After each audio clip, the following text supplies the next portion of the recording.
उत्तर प्रदेश के अयोध्या जिले की मिल्कीपुर विधानसभा सीट पर उपचुनाव के परिणाम में बीजेपी के उम्मीदवार चंद्रभानु पासवान ने 61,710 मतों से जीत हासिल की।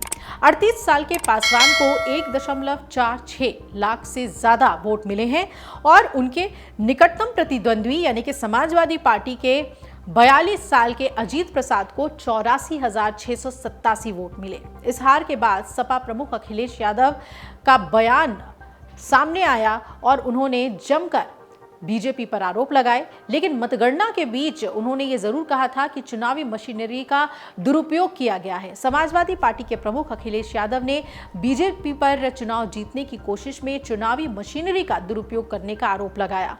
काउंटिंग के दौरान जब बीजेपी उम्मीदवार सपा के उम्मीदवार से काफी आगे थे तो उनका ये बयान सामने आया था। देखिए, दिल्ली का परिणाम जो आपने देखा, आपको हम चाहते थे कि आप पार्टी जीते, आप पार्टी नहीं जीती, बीजेपी जीती है। लोकतंत्र में हम जनता का जो भी फैसला वो स्वीकार करते हैं, लेकिन उत्तर प्रदेश की आपने लूट देखी है। ये जो लोग एक विधानसभा पूरी ताकत लगा दी इन्होंने, इन्हें तो लोकतंत्र में कोई बहुत बड़ा सम्मान देना चाहिए। लोकतंत्र में इन्हें सम्मान मिलना चाहिए, उन बीएलओ को सम्मान मिलना चाहिए जिन बीएलओ ने पर्ची नहीं पहुंचाई, नाम काट दिए समाजवादियों के। उन अधिकारियों को भी लोकतंत्र का कोई न कोई पुरस्कार मिलना चाहिए। जिन्होंने वोट नहीं डालने दिया, ऐसे लोगों को विशेष सम्मान देना चाहिए। जिन्होंने 6 वोट डाले, 2 वोट डाले, लोकतंत्र में उनको भी सम्मान मिलना चाहिए जो दूसरे जिलों से आकर के भारतीय जनता पार्टी के लिए उस जिले में वोट डाले थे, जो हम लोगों ने पकड़ लिए थे। तो ये चुनाव नहीं था, ये लूटा था इन्होंने चुनाव, और ये जनता देख रही है।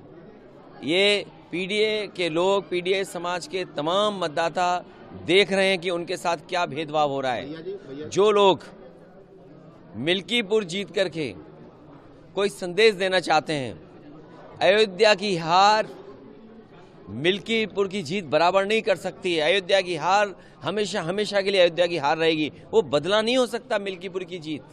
जो लोग ये कह रहे हैं मिल्कीपुर जीत करके बदला ले लिया, अयोध्या का बदला कोई नहीं हो सकता। अयोध्या की जनता ने अयोध्या में जिताया था, ये चुनाव भी जीत जाते, लेकिन इन्होंने बड़े पैमाने पे बेईमानी की है। एक में जीत सकते हो, लेकिन इस तरह की जो काम किया है वो 403 में आपकी 420 ही नहीं चलने वाली आने वाले समय में।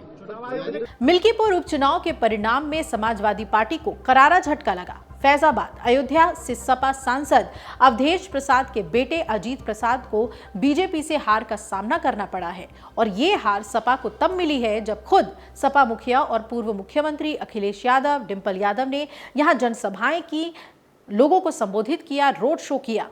जिस अयोध्या की मिल्कीपुर सीट पर अवधेश प्रसाद खुद 2022 में विधायक बने थे, फिर अयोध्या फैजाबाद से साल 2024 से सांसद चुने गए। अब यानी कि 2025 में ही मिल्कीपुर के उपचुनाव में अवधेश प्रसाद के बेटे अजीत प्रसाद को हार का सामना करना पड़ गया।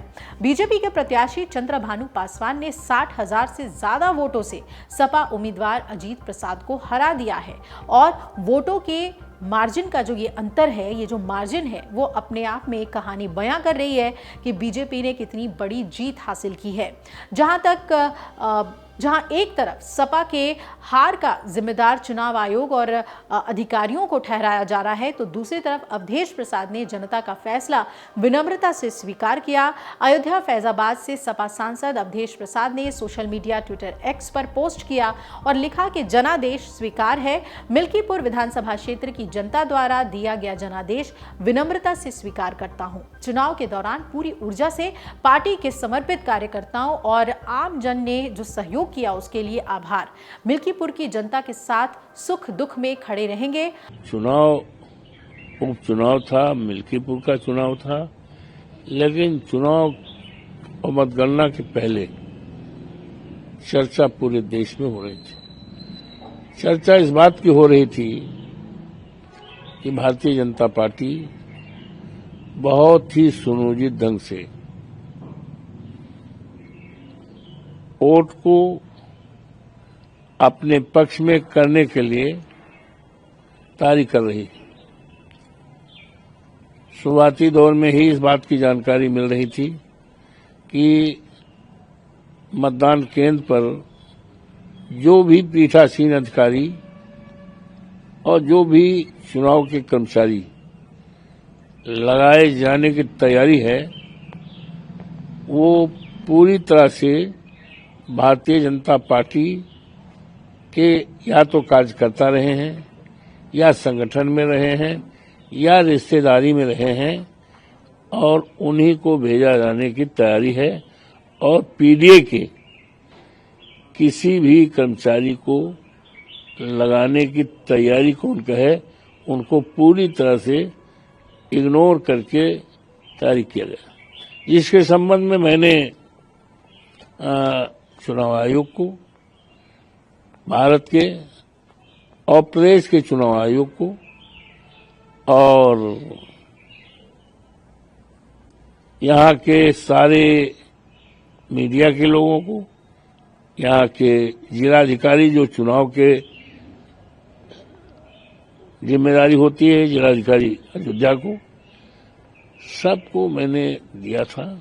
और आपको बता दें कि मिल्कीपुर में बीजेपी को 1,45,893 वोट मिले हैं, तो सपा को 84,254। तो सीधे तौर पर जो 60,000 के करीब का अंतर है वो काफी कुछ बयां कर रहा है। वहीं चंद्रशेखर आजाद की पार्टी को 5,439 वोट मिले हैं।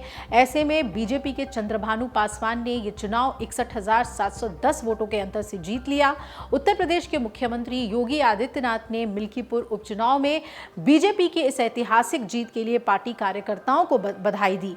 योगी ने लिखा कि मिल्कीपुर विधानसभा सीट पर उपचुनाव में बीजेपी की ऐतिहासिक विजय की सभी समर्पित पार्टी पदाधिकारियों और कर्मठ कार्यकर्ताओं को हार्दिक बधाई।